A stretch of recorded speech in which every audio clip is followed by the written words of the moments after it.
Hello everyone, and welcome to the Maven Dojo. With how aggressive Tekken 8 is, adding parries to your defensive arsenal can be the difference between looking like a prediction god or just watching your opponent chip away at your health bar. There are a few different types of parries. These characters have a generic parry that can block mid and high punches and kicks. They also have different animations depending on the limb parry. While it covers a lot of options, the easiest way to counter a parry is by using elbows or knees, or waiting to punish the whiff animation. But more on that later. King especially has two types of parries. He needs to use back 2+4 to parry kicks, and his back 1+3 only parries right punches. However, he can use that to floor break in certain stages.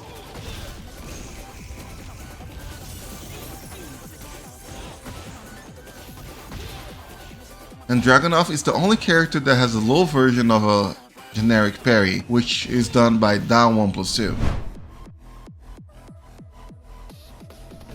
These work the same way but only block punches. While they may seem more limited, they always keep the same animation regardless of it being a right or left punch, which makes the situation after the parry is complete more predictable.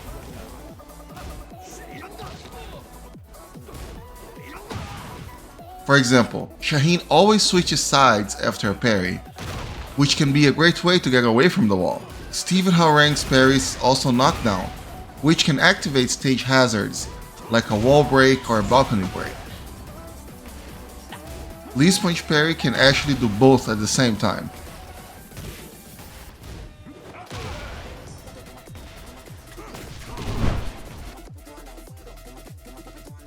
Jun and Asuka are infamous for their parries, which stay active longer than most.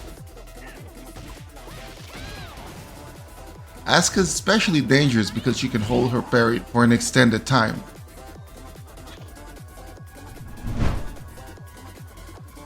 These characters have very unique parries. Jin can parry nearly everything: knees, elbows, jumping attacks, even weapons.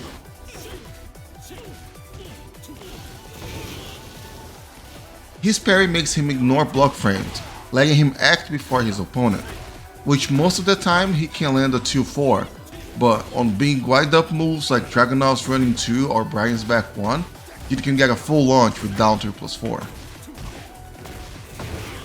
Leroy can press back 2 to parry almost everything like Jin, but if you time it perfectly, you get a blue spark follow-up which knocks down the opponent, and then you can run up and do the down punches. Raven has arguably the best parry in the game. His parry counters literally everything: punches, kicks, weapons, hit burst, even throws, and lows. He's the only character in the game who can counter Yoshimitsu's.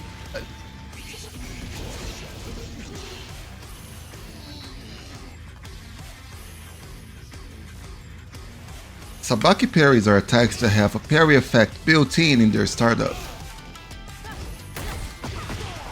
They tend to activate the parry effect faster than regular parries. For example, Azucena's punch parry works against Kazuha's down forward 1 follow-ups.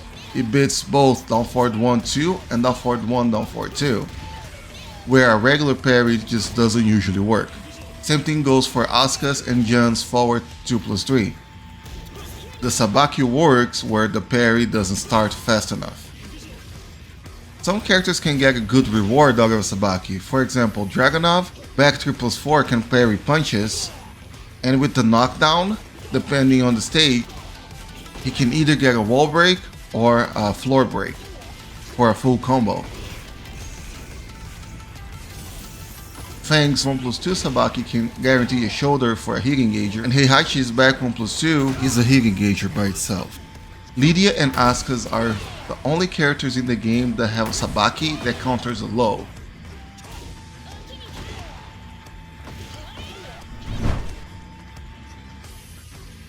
Certain stances have automatic parry effects. Azucena, Leroy, Jun, and Anna fall into this category. Azucena is particularly interesting because while she's standing still or moving, she dodges highs and counters lows, while in heat, dodging a high triggers an attack, that replenishes her hit bar, while parrying a low launches the opponent. If Eri has at least one stack of his Manjinga buff, he can parry lows with his handstand. Rina, Heihachi, and Law also have this kind of stances, but only when they're in heat.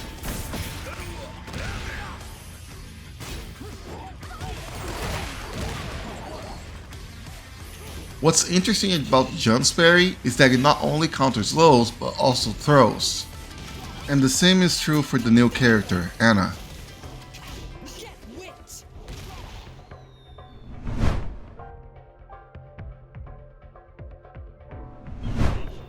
Alyssa has a parry that can parry highs for a knockdown. Clive's back 3 can parry everything, and then he can choose between two follow-ups, one that side switches and one that doesn't side switch. And I've been playing Tekken ever since the launch of Tekken 7, and I've never seen Leo's up 1 parry. This parry only works on kicks, and it leaves them at plus 14 for a guaranteed hit engager.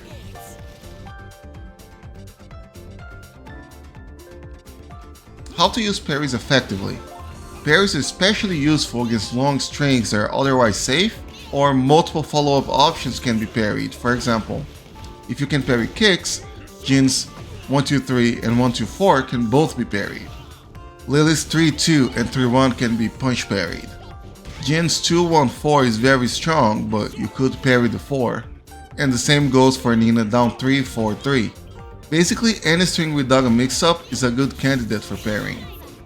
Depending on the matchup, you can even parry multiple options out of the stance. There are a couple strings that are hit engagers that people can use to try to hit dash out of. You can just parry the second or third hit, totally denying their hit dash.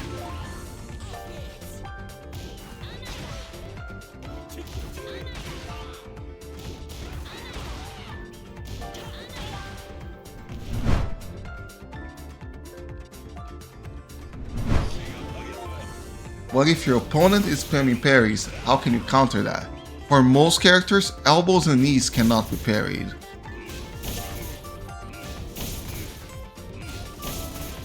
In Tekken 8, jumping attacks can't be parried, making hop kicks and orbital heals excellent choices. Parries can be countered by throws, making it unbreakable, just like armor moves. And then again, you can also just bait your opponent into whiffing the parry and then punish them with a launch. Most Sabakis are either punishable or highs, so you still have options for that.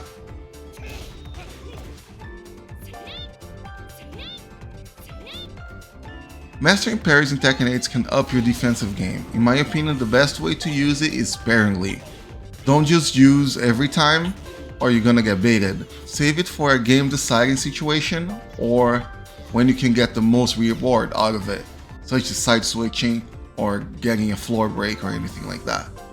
But above all else, don't be predictable. And don't forget to do the like button, and I'll see you on the next video.